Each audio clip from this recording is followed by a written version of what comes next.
ಅಣ್ಣ ಹೇಳು. ನಾನು ಮಾತು ಹೇಳ್ತೀನಿ ತಪ್ಪು ತಿಳ್ಕೊಳ್ಳಲ್ಲ. ನಾ ಯಾಕೆ ತಪ್ಪು ತಿಳ್ಕೊಳ್ಳೋಲೆ? ನಿನ್ನೆ ನನ್ನ ಕನಸೊಳಗೆ ನಮ್ಮ ಮದುವೆ ಆಗಿನಣ್ಣ. ಅಲ್ಲೇ ಅಲ್ಲೋ, ನೀ ಮದುವೆ ಆಗಿದ್ದಂದ್ರೆ ಖುಷಿ ವಿಚಾರ ಐತಿ.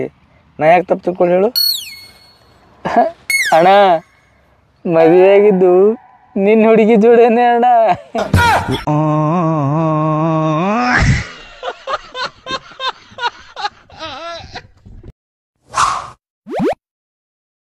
ಸಂಜಿಕ ಬರ್ತನ ತಿಳಿಯ.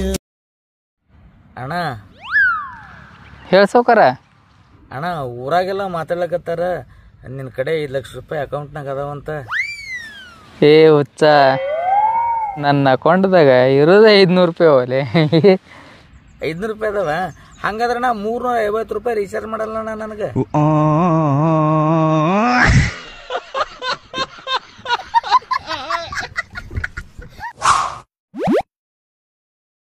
ಬಸಣ್ಣ, ನಿನ್ನ ಹೆಂಡತಿಗೆ ಮತ್ತು ನಿಮ್ಮ ಅತ್ತಿಗೆ ಹಾವು ಕಡ್ಲಿಕ್ಕೆ ಬತ್ತಂದ್ರೆ ಮೊದಲು ಯಾರಿಗೆ ಉಳಿಸ್ತಿ? ಯಾರಿಗೆ ತಾಕತ್ ಕಮ್ಮಿ ಇರ್ತದ ಅವ್ರಿಗೆ ಉಳಿಸ್ಬೇಕಾತಲ್ಲ. ಯಾರಿಗೆ ತಾಕತ್ ಕಡಿಮೆ ಆದ ನಿನಗೆ ಅನಿಸ್ತದೆ ಹೇಳು? ಹಾಂ,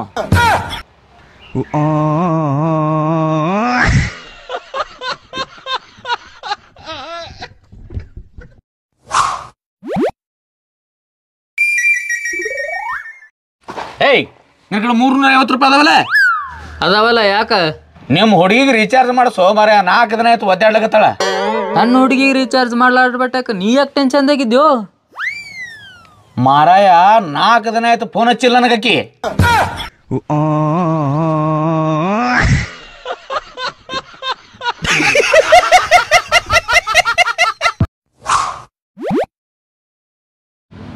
ಬಸಣ್ಣ, ಈ ಫೆಬ್ರವರಿ 14ಕ್ಕೆ ಪ್ರಪೋಸ್ ಮಾಡ್ತಾರೆ ನೋಡು ಹುಡುಗಿಯರಿಗೆ. ಭಾಳ ಹುಚ್ಚರು ನೋಡೋಣ ಅವರು. ಖರೆ ಅಂದ್ರೆ ಏಪ್ರಿಲ್ದಾಗ ಮಾಡ್ಬೇಕು ನೋಡೋಣ ಪ್ರಪೋಸ. ಅದೇಂಗೆ? ಒಪ್ಕೊಂಡೋಳ ಅಂದ್ರೆ ಕೂಲ್, ಒಪ್ಕೊಳ್ಳಿಲ್ಲ ಅಂದ್ರೆ ಏಪ್ರಿಲ್ ಫೂಲ್.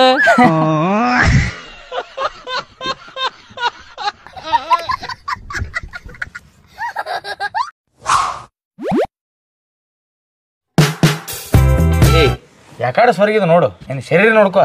ಹೊಟ್ಟಿಗೆ ಏನು ತಿಥಿ ಇಲ್ಲ.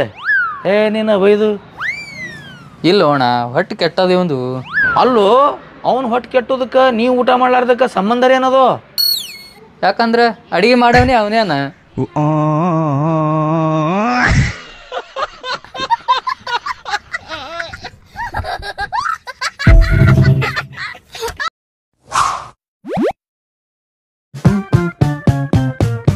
ಸೈನಿಕರೇ, ಇವ ಭಾಳ ದೊಡ್ಡ ತಪ್ಪು ಮಾಡ್ಯಾನ.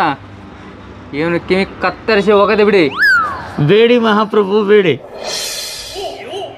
ಕಿವಿ ಕತ್ತರ್ಸಕ್ಕೆ ಹೋಗ್ಬೇಡ್ರಿ. ಕಿವಿ ಕತ್ತರ್ಸಿದ್ರೆ ಕಣ್ಣು ಕಾಣಂಗಿಲ್ರಿ.